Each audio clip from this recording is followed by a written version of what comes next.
Was that you? Because it was me too, man. Now let's talk about how to fix it.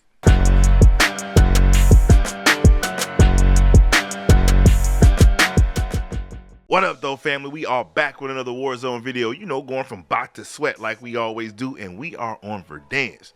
I mean Verdansk, and man, I love it. It's a breath of fresh air.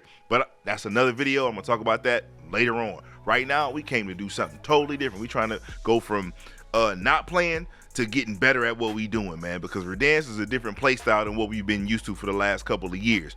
But before we get into the video, man, I gotta give a huge shout out to Brian Color, man. Listen, he said that every time he get off of work, he consistently get pro lobbies no matter what. That's just normal duty and day. He said because everybody good now, you know what I'm saying? And I definitely understand that. And ain't nothing worse than having a hard day's work and you like, hey man, I'm gonna be a little casual, get on my boys, and everybody jumping off the ceiling on you, man. So you be like, all right, bro, y'all got it. But at the end of the day, man, I do appreciate your comment, man, and trust me, I know how it feels. You seen the video. So look, man, we are here to talk to the beginners on Verdansk, man. And listen, I got you covered. But before we can cover anything, man, you got to check out your settings. And I know you've seen a ton of things about settings, but I'm just going to make it simple for those beginners. If you're on a PS5 or an Xbox, first thing you need to do is make sure you go in there and change your FPS to 120. Now, if you don't know how to do that, obviously you can search it in the YouTube and it'll break it down on how to do it.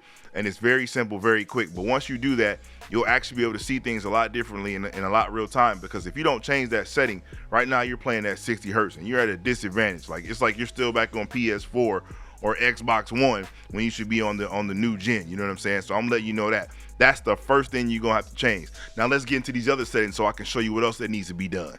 All right, so what you want to do is you want to go to your graphics settings and you want to go to view. Now, when you come to view, you're going to see this FOV right here, your field of view. Now, depending on where you're at, it'll start off real slow. And as you can see to the right, it'll tell you what you're able to see as far as what field of view you're on. And you want to be on 120, man. By being on 120, you get to see everything around you.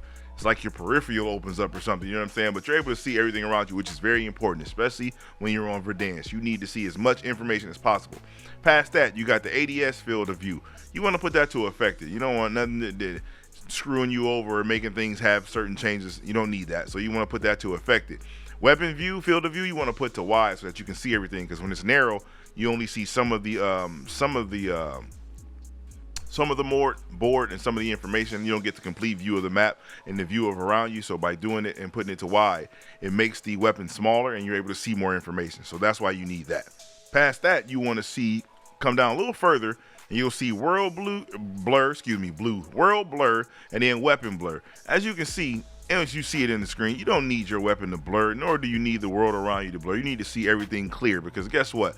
When jokers are sitting out there, you want to be able to see who you're shooting at immediately. So just go ahead and turn both of those settings off. Now next, you want to go to your controller. Now going to your controller, I'm going to tell you that I used to start off at 140 as you can see, but some people go up to as far as 160, 170. It depends on you. But what I can tell you is don't be below 1 or even 90 or nothing like that. Don't be that low because when you're being that low, you're moving real slow. So what I would say for all my beginners, probably start off at like 135 and see how you feel. Go to the range in there and start shooting at your targets and find out what number is good for you where you can still consistently hit your targets and you're hitting your shots and you're still able to move somewhat quickly. Like you got to make sure that that's going to work for you. That's what I would tell you. People try to tell you to put this to this number and put this to that number. That number may not work for you because of your skill set. So what I would say is constantly mess with this number to see what is good for you and you can still land your shots and you can still move. From there, you want to go to your dead zones. And when you go to your dead zones, all you really want to do with this left stick and right stick, we're not necessarily worried about that right now because that is definitely for more of an advanced player. But let's focus on the simple things. Let's get let's get to aim down sight as fast as we most possibly can, and we shoot as fast as we most possibly can as soon as we hit the trigger, right? So with your left trigger and your right trigger, you want to make sure both of those are set to 0. Now technically they may be set to 5, but what you want to do is just drop them back down to 0 and have them like there so you get a quicker response when you're tapping on your controller. Now from there, you want to go to combat. Again, we're still in the control settings, but we want to go to our combat setting. And down there, we're going to go to apply all. and that is for your armor plate behavior, because you don't want to sit there and have to continuously hold the button trying to plate up, especially when there's things going on and you may only put one plate on because you're nervous and when you should have been fully plated. So apply all so that it can just consistently stay. Once you start, you just put enough plates as you need on and you can keep it moving, man. That's as simple as that. That's a great tip for beginners, man. Trust me. Now remember, this is for beginners. Beginner settings, this is what you need right now. I'm not trying to give you everything that you need at once or force feed you through it or make you try to drink water through a fire hose, because too much information can be an overload, right? So let's just give you what you need that can make you effective on the battlefield. And that's exactly what I did. And then from that point forward, once this becomes good and it's muscle memory, then you can move on to something better. Now, some of the challenges you're gonna face as a beginner on Verdansk, if you haven't played or if you're coming back to it and you remember it from before, it's gonna be pretty much the same thing. Rotations is key. You're gonna have issues with that. Money for sure, because especially how it is now, where there's not a lot of money in boxes as of today, but they may change that. But as of right now, it's not a lot of money in boxes.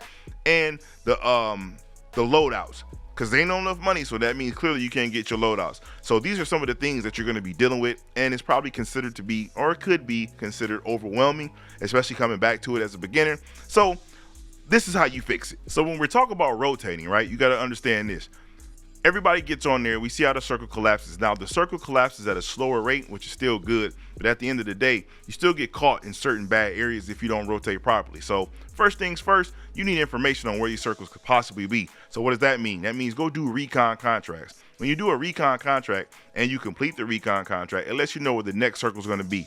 Now if you're smart, and like a lot of people do, they do multiple recon contracts so that they can see exactly where the circles are going to be so they can adjust accordingly. So that will give you information to at least put you down into the further circles to where you can set up shop and be where you need to be and catch those coming in to get easy kills as they start to try to maneuver and rotate. Because it's easier for you to do that because you're already there compared to you rotating and trying to kill somebody, right? So that's one of the things that you just got to know is that's going to be key with your rotations. Also, what's going to be key is this.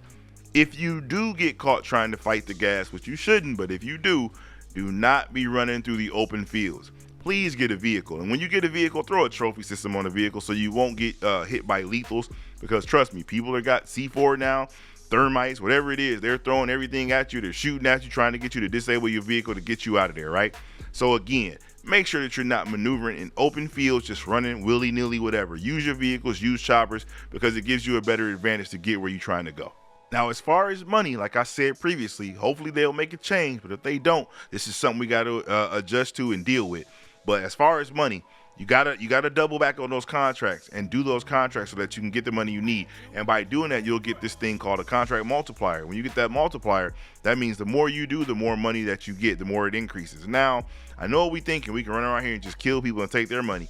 But at the end of the day, it's not that much money for people to gain if they're not doing that. So it's luck of the draw. When you eliminate somebody, they may not have as much, and you're only going to get half of what they have. So it's not necessarily going to be a plus. Granted, you get a kill, but if you need money to try to get UAVs, because listen, on Verdansk, information is king right now, period, point blank. And that's what you're trying to get, as much information as possible. So when it comes to the money, don't look for the boxes to give you a lot of money. Now, there's certain orange boxes that will reward you and you'll get a lot of money. But most important thing is going to be doing those contracts. So lock in on those. Now, when it comes to gunfights, right, we've came from Verdansk. Well, excuse me, we're going to Verdansk, but we're coming from Rebirth and possibly Urzikstan. So those type of gunfights are totally different. It's not the same as what we're dealing with Verdansk. Verdansk, you're fighting in space. So now, in those other modes, we usually had close quarter combat. Like, you know what I'm saying? It was kind of close. It wasn't too far off. So a lot of things worked in your favor. But now with Verdansk, we're fighting in space anywhere between 25 to 30 meters, sometimes even further than that, maybe 50 to 60 meters. So you got to be able to hit your shots. So that's the key. And when you're shooting and you're going against another team, these gunfights may be a lot longer than expected. So you need to start taking angles and be strategic.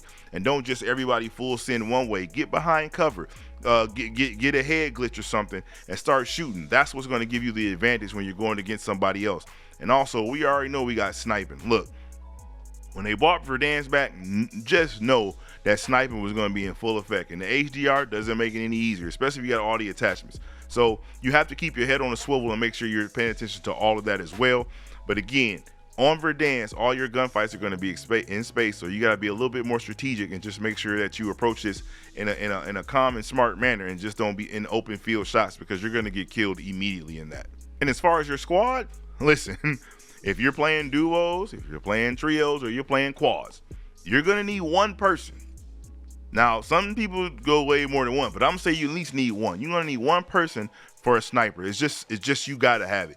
In this map, you just gotta have somebody that's gonna snipe, that's gonna be able to be a counter to all the snipers you're gonna run into. Because I've played, and I'm pretty sure you've played, and you've seen in trios a team of 3, in quads a team of 4.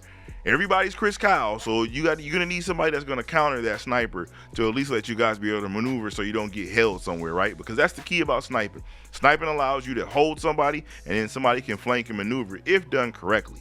But for the most part, you just see these guys on high ground, and all you see is glints at you with four different glings. Oh, everybody's shooting at you, right? So you just need somebody in your team, just one person, or maybe even 2, depending on how y'all want to run it. But you're gonna definitely need a sniper on your team to help you maneuver through this map. And if you can work on these things, man, and get your game sense to where it needs to be, I promise you, your game will change, your play will change tremendously, and it will put you in a position to get dubs like you're trying to do.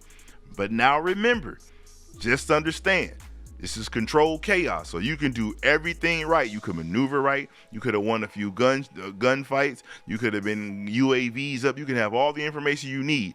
And just sometimes you're going to lose, man. It is what it is. Sometimes the player is just going to be better than you, and you're just going to have to deal with that, because it happens to all of us. It happens to the best of us, right? But at the end of the day, as long as it doesn't happen too many times, and you're able to win a lot of those things and maneuver and use the information to your advantage, then you're always going to be in a better play style. You end up being a lot better on Verdansk than what you currently are. You know what I'm saying? So at the end of the day, man, just keep working on these things, and it'll make you better. And what are some of your favorite strategies on Verdansk? Like, let me know. I mean, hey, at the end of the day, we all can learn from each other. So, man, in the comments below, just let me know some of the things you like to do or is more effective for you. Because, you know, I just started doing my sniping thing. You know, I wasn't no sniper. I was the AR type of guy, you know what I'm saying? But now I'm running sniper because that's what we need. So I just deem myself the sniper guy, you know what I'm saying? Helping my team out. But let me know what you got, man. Let me know what great strategies or some of the things you've seen that you can help me out with, or you can help others out within the community, man. So just leave that comment in the comments below, and let's have a conversation. Man, now go ahead and load up, boot up, strap in, make those changes, and go get you a dub, man. That's what we here to do, man. Go to Verdansk, go get you a dub, man, because this is for the taking. All we got to do is show up, man. Period, point blank. And hopefully everything that I covered can at least help you to get further along in your gaming, man. And at the end of the day, like I always say, man, you're never alone in this world, because God is always with you, man. If you made it this far in the video, man, first I want to say thank you, and I appreciate you. You know what I'm saying? Because you could have been doing anything else in the world, but you decided to rock with me. So again, I appreciate it. And if you got any type of value or any type of entertainment from this video, then come on, man. Help your unk out and smash the like button, and consider subscribing to the channel if you have not, as it is only a thumb movement, and it helps me out tremendously, and there is no me without you. Also, if you didn't know, I live stream on YouTube and Twitch at 9:30 a.m. Eastern Standard Time. So if you need somebody to help you get through your work day or your work morning, and you ain't got nothing going on, you just chilling at the crib, either way, pull up on you, man. We got a great cookout family, man, and we in here just moving and grooving and having a good time. So pull up on us. And if you on Twitch, come on, dog. You know how to find me. The link gonna be in the description below, man. So just click that link and pull up on me. And like I always say, if ain't no one told you that they love you today, just know that Jesus loves you, man. Peace and love, and I'm gonna catch you on the next one.